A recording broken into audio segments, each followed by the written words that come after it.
Hello good evening, नमस्कार सभी को। हर हर महादेव। आज जो हमारा क्लास है वो है ऐतिहासिक स्रोत, कहा जाए तो हिस्टोरिकल सोर्स, जो हमें ये बतलाता है कि इतिहास में जो घटना घटा है, चाहे इतिहास में लोग जैसे रहे हैं, उनके बारे में मिले हुए साक्ष्यों से ये पता लगाया जाता है कि उस समय जो है लोग किस प्रकार रहते थे। ये सारी जो है सो इसी से रिलेटेड इस हमारे कंटेंट में, इस वीडियो में 20 क्वेश्चन हम लोग लेकर चलेंगे, जो इसी पर सारा जो है हम लोग चर्चा करेंगे और सभी जो है क्वेश्चन को समझेंगे। तो चलिए ये क्लास को शुरू करते हैं। पहला जो हमारा क्वेश्चन है, बीते हुए युगों की घटनाओं के संबंध में जानकारी देने वाले स्रोतों को क्या कहा जाता है। बीते हुए युगों की घटनाओं के बारे में ये पूछ रहा है, क्या उसे ऐतिहासिक स्रोत कहते हैं, भौगोलिक स्रोत कहते हैं, सामाजिक स्रोत कहते हैं या राजनीतिक स्रोत कहते हैं। तो देखिए इसका जो सही आंसर है हमारा वो है ऐतिहासिक स्रोत। बीते हुए युगों की घटनाओं के संबंध में जानकारी देने वाले साधनों या स्रोतों को ऐतिहासिक स्रोत, जिसे हिस्टोरिकल सोर्सेस कहा जाता है। क्लियर है ये क्वेश्चन। चलिए नेक्स्ट चलते हैं। नेक्स्ट क्वेश्चन है हमारा, निम्नलिखित में से कौन सा सही कथन है। साहित्यिक स्रोत की तुलना में पुरातात्विक स्रोत अधिक प्रमाणित होते हैं। पुरातात्विक स्रोत की तुलना में साहित्यिक स्रोत अधिक प्रमाणिक है। साहित्यिक स्रोत एवं पुरातात्विक स्रोत दोनों एक समान प्रमाणित है। साहित्यिक स्रोत की तुलना पुरातात्विक स्रोत से नहीं की जा सकती है। तो इसका जो हमारा सही आंसर है वो है साहित्यिक स्रोत की तुलना में पुरातात्विक स्रोत जो है वह अधिक प्रमाणित माना गया है। तो इस इतिहास की जानकारी के लिए पुरातात्विक स्रोत का अधिक महत्व है, क्योंकि यह साहित्यिक स्रोत की तुलना में इनसे प्राप्त जानकारी अधिक विश्वसनीय होती है, प्रमाणित एवं दोष रहित भी मानी जाती है। इसके दो कारण हैं। कारण पहला है, पुरातात्विक अवशेष होते हैं जो सममयी एवं प्रमाणिक दस्तावेज होते हैं। दूसरा, साहित्यिक स्रोत की तुलना में इसमें अतिरंजना का अभाव होता है तथा ये काल विशेष के दोष रहित एवं पारदर्शी दस्तावेज होते हैं।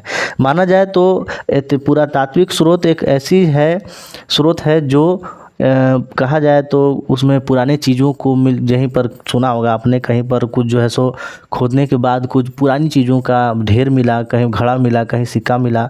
वैसे में ही एक जो है सो सभ्यता के बारे में पता चला था, सिंधु घाटी सभ्यता। वैसे ही जो है सो पुरातात्विक स्रोत मिलने से ही किसी पुरानी चीज़ों के बारे में पता लगाया जाता है। नेक्स्ट क्वेश्चन की ओर चलते हैं। नेक्स्ट जो क्वेश्चन है हमारा, कहता है कि किस वेद में प्राचीन वैदिक युग की संस्कृति के बारे में सूचना दी गई है। वो कौन सा वेद है जो बतलाता है कि प्राचीन एक वैदिक युग चला है। वो कौन सी जो है वेद बतलाता है, ऋग्वेद, यजुर्वेद, सामवेद या अथर्ववेद। तो इसका सही जो हमारा आंसर है वो है ऋग्वेद। ऋग्वेद में प्राचीन वैदिक युग की संस्कृति के बारे में सूचना दी गई है। वैदिक सभ्यता ही हिंदू सभ्यता है। इस काल की जानकारी हमें मुख्यतः वैदिक सभ्यता से वैदिक साहित्य से प्राप्त होती है, जिसमें ऋग्वेद सर्वप्राचीन होने के कारण सर्वाधिक महत्वपूर्ण है। नेक्स्ट क्वेश्चन है हमारा, निम्नलिखित में से कौन सा ग्रंथ श्रुति ग्रंथ का अंग नहीं माना जाता है। संहिता, ब्राह्मण, उपनिषद या पुराण। तो इसमें जो हमारा आंसर है वो है पुराण। इसको श्रुति ग्रंथ का अंग नहीं माना जाता है। पुराण वेदों का हिस्सा नहीं है, वे उत्तर वैदिक साहित्य हैं जो ब्रह्मांड विज्ञान, भूगोल, चिकित्सा, वंशावली, खनिज विज्ञान, व्याकरण आदि जैसे विभिन्न विषयों को शामिल करते हैं। क्लियर है यहाँ पे। नेक्स्ट जो पांचवा हमारा क्वेश्चन है वो कहता है, निम्नलिखित में से कौन सा ग्रंथ यह दावा करता है जो उस ग्रंथ में है वह विश्व में है और उस ग्रंथ में नहीं है यह विश्व में अलभ्य है।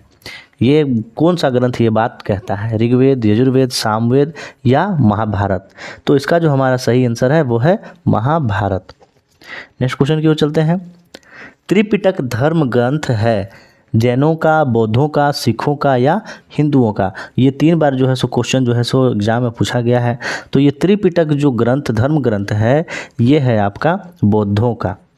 त्रिपिटक बौद्ध धर्म का प्रमुख ग्रंथ है, जिसे सभी बौद्ध संप्रदाय महायान, थेरवाद, वज्रयान, मूल सर्वाविदा आदि मानते हैं।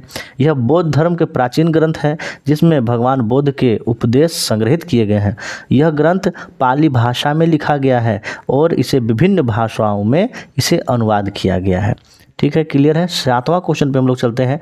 जातक किसका ग्रंथ है? जातक किसका ग्रंथ है? वैष्णव, जैन, बौद्ध या शैव? तो देखिए 7वां का हमारा जो आंसर है वो है बौद्ध। जातक बौद्ध का ग्रंथ है। जातक या जातक पाली या जातक कथाएं बौद्ध ग्रंथ त्रिपिटक का सुत्त पिटक अंतर्गत खुद निकाय का 10वां भाग है। इन कथाओं में भगवान बुद्ध के पूर्व जन्मों की कथाएं लिखी गई हैं। क्लियर है यहाँ पे। नेक्स्ट क्वेश्चन चलते हैं। मिलिंद पन्हो मिलिंद के प्रश्नों राजा मिलिंद और किस बौद्ध भिक्षु के मध्य संवाद के रूप में है? नागसेन, नागार्जुन, नागभट्ट, कामरिल भट्ट, कौन सा होगा इसमें? तो इसे 8वां हमारा जो क्वेश्चन है उसका है ये आंसर नागसेन। मिलिंद पन्हो एक पाली भाषा में रचित एक बौद्ध ग्रंथ है जिसकी रचना काल आज से 100 ईसा पूर्व है। इसमें बौद्ध भिक्षु नागसेन तथा भारत यूनानी शासक मिलिंद के बीच हुए वार्तालाप का वर्णन किया गया है। भारत की ओर से बौद्ध भिक्षु नागसेन तथा मिलिंद पन्हो राजा मिलिंद के बीच संवाद किया गया है। क्लियर है। नेक्स्ट क्वेश्चन चलते हैं। 9 जो हमारा क्वेश्चन, निम्नलिखित में से किसकी तुलना मैकियावेली के प्रिंस से की जा सकती है? कालिदास का मालविकिन मित्र, कौटिल्य का अर्थशास्त्र, वात्स्यायन का कामसूत्र, तिरुवल्लुर का तिरुवकुरुल। तो इसका जो हमारा सही आंसर है 9 का वो है कौटिल्य का अर्थशास्त्र। अर्थशास्त्र की तुलना मैकियावेली के प्रिंस से की जाती है। क्लियर है। नेक्स्ट क्वेश्चन चलते हैं। कौटिल्य का अर्थशास्त्र में किस पहलू पर प्रकाश डाला गया है? आर्थिक जीवन, राजनीतिक जीवन, धार्मिक जीवन या सामाजिक जीवन? तो देखिए इसका जो हमारा क्वेश्चन का आंसर है वो है राजनीतिक नीतियों। कौटिल्य के अर्थशास्त्र में राजनीतिक नीतियों पॉलिटिकल पॉलिसीज के पहलू पर प्रकाश डाला गया है। क्लियर है। नेक्स्ट क्वेश्चन चलते हैं। नेक्स्ट क्वेश्चन है हमारा, कल्हन की पुस्तक का नाम क्या है? कल्हन की पुस्तक का नाम क्या है? अर्थशास्त्र, इंडिका, पुराण, राजतरंगिणी। तो कल्हन की पुस्तक का नाम राजतरंगिणी है। कल्हन कश्मीरी इतिहासकार तथा विश्वविख्यात ग्रंथ राजतरंगी के रचयिता थे। क्लियर है ये क्वेश्चन। आगे नेक्स्ट चलते हैं। 12वां हमारा क्वेश्चन, अष्टाध्यायी किसके द्वारा लिखा गया है? अष्टाध्यायी किसके द्वारा लिखी गई है? वेदव्यास, पाणिनि, शकदेव या वाल्मीकि? तो इसका जो सही आंसर है हमारा वो है पाणिनि। पाणिनि के द्वारा जो है अष्टाध्यायी लिखा गया है। अष्टाध्यायी महर्षि पाणिनि द्वारा रचित संस्कृत व्याकरण का एक अत्यंत प्राचीन ग्रंथ है जिसको 700 ईसा पूर्व इसका समय मान सकते हैं। इसमें 8 अध्याय हैं। प्रत्येक अध्याय में 4 पद हैं। प्रत्येक पद में 38 से लेकर 220 तक सूत्र हैं। इस प्रकार अष्टाध्याय में 8 अध्याय, 32 पद, सब मिलाकर लगभग 4000 सूत्र इसमें माने गए हैं। क्लियर है। नेक्स्ट क्वेश्चन चलते हैं। महाभाष्य के रचनाकार का नाम क्या है? महाभाष्य के रचनाकार का नाम क्या है? कौटिल्य, पतंजलि, कालिदास या भारवी? तो इसका जो सही आंसर है हमारा वो है पतंजलि। पतंजलि ने पाणिनि के अष्टाध्यायी के कुछ चुने हुए सूत्रों पर भाष्य लिखी जिसे व्याकरण महाभाष्य नाम दिया। व्याकरण महाभाष्य में कात्यायनी वर्तनी में भी सम्मिलित है जो पाणिनि के अष्टाध्यायी पर कात्यायनी के भाष्य लिखे गए हैं। क्लियर है। यहाँ पे 14 क्वेश्चन पर चलते हैं। कालिदास द्वारा रचित मालविकिंगनी मित्र नाटक का नायक कौन था? कालिदास द्वारा लिखा गया था, रचित था मालविकाग्नि मित्र नाटक का नायक कौन था? पुष्यमित्र शंकु, गौतमी पुत्र सातकर्णी, अग्निमित्र या चंद्रगुप्त II? तो इसका जो हमारा सही आंसर है वो है अग्निमित्र। नेक्स्ट क्वेश्चन की ओर चलते हैं। हर्षचरित्र किसके द्वारा लिखी गई थी? हर्षचरित्र किसके द्वारा लिखी गई थी? कालिदास का, मालविकाग्निमित्र, वानभट्ट, वाल्मीकि, देवव्यास? ये किसके द्वारा लिखा गया है? तो ये लिखा गया है आपका वानभट्ट के द्वारा। 7वीं शताब्दी के पूर्वार्ध में संस्कृत गद्य साहित्य के विद्वान सम्राट हर्ष के राजकवि वानभट्ट द्वारा रचित इस ग्रंथ से हर्ष के जीवन एवं हर्ष के समय में भारत के इतिहास पर प्रचुर प्रकाश डाला गया है।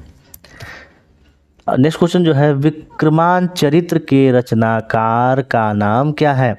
विक्रमांचरित्र के रचनाकार का नाम क्या है? कल्हन, विल्हन, वाल्मीकि या वेदव्यास? तो इसका जो हमारा सही आंसर है वो है विल्हन।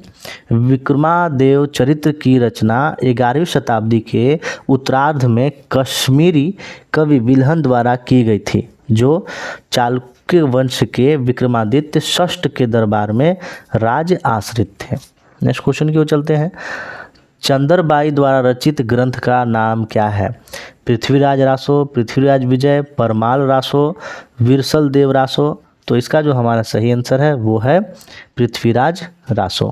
पृथ्वीराज रासो हिंदी भाषा में लिखी एक महाकाव्य है, जिसमें सम्राट पृथ्वीराज चौहान के जीवन और चरित्र का वर्णन किया गया है। इसके चरित्र रचयिता चंदरबाई पृथ्वीराज के बचपन के मित्र और उनके राजकवि थे। उनकी युद्ध यात्राओं और समयवीर रस की कविताओं से सेना को प्रोत्साहित भी किया करते थे। क्लियर है? नेक्स्ट क्वेश्चन की ओर चलते हैं। निम्न में से कौन सिकंदर के साथ भारत आने वाला इतिहासकार नहीं था? नियार्सक, एनास्क्रिटस, एरिस्टोबुलस या डाइमेकस? तो इसका जो हमारा सही आंसर है वो है डाइमेकस। डाइमेकस सेल्यूड साम्राज्य का एक यूनानी था और वह 3री शताब्दी ईसा पूर्व से संबंधित रखता है। डाइमेकस पाटलिपुत्र में मौर्य शासक बिंदुसार अमित्र गाथा के दरबार में राजदूत बने। उन्हें एंटीओकस प्रथम सोटर द्वारा भेजा गया था। डाइमेकस प्रसिद्ध राजदूत और इतिहासकार मेगास्थनीज के उत्तराधिकारी थे। एलेक्जेंडर की सेना में निरियाकस एक अधिकारी, एक नारवाचान जो है तो वह कमांडर, नौदल कमांडर थे। नेक्स्ट क्वेश्चन की ओर चलते हैं। नेक्स्ट क्वेश्चन है हमारा, निम्नलिखित में से किस विदेशी यात्रा ने भारत का दौरा सबसे पहले किया है? भारत पहुंचने वाला वह कौन सा विदेशी यात्री है जो सबसे पहले भारत आया था? मेगास्थनीज, फाहन, हेनसांग या इत्सिंग? तो इसका जो हमारा सही आंसर है वो है मेगास्थनीज। मेगास्थनीज यूनान का एक राजदूत था जो चंद्रगुप्त मौर्य के दरबार में आया था। यूनानी सामंत सिल्यूकस भारत में फिर राज्य विस्तार की इच्छा से 305 ईसा पूर्व भारत पर आक्रमण किया था, किंतु उसे संधि करने पर विवश होना पड़ा था। संधि के अनुसार मेगास्थनीज नाम का राजदूत चंद्रगुप्त के दरबार में आया था। वह कई वर्षों तक यहाँ चंद्रगुप्त के दरबार में रहा था। नेक्स्ट क्वेश्चन के चलते हैं। मेगास्थनीज के पुस्तक का नाम क्या था? मेगास्थनीज का पुस्तक का नाम क्या था?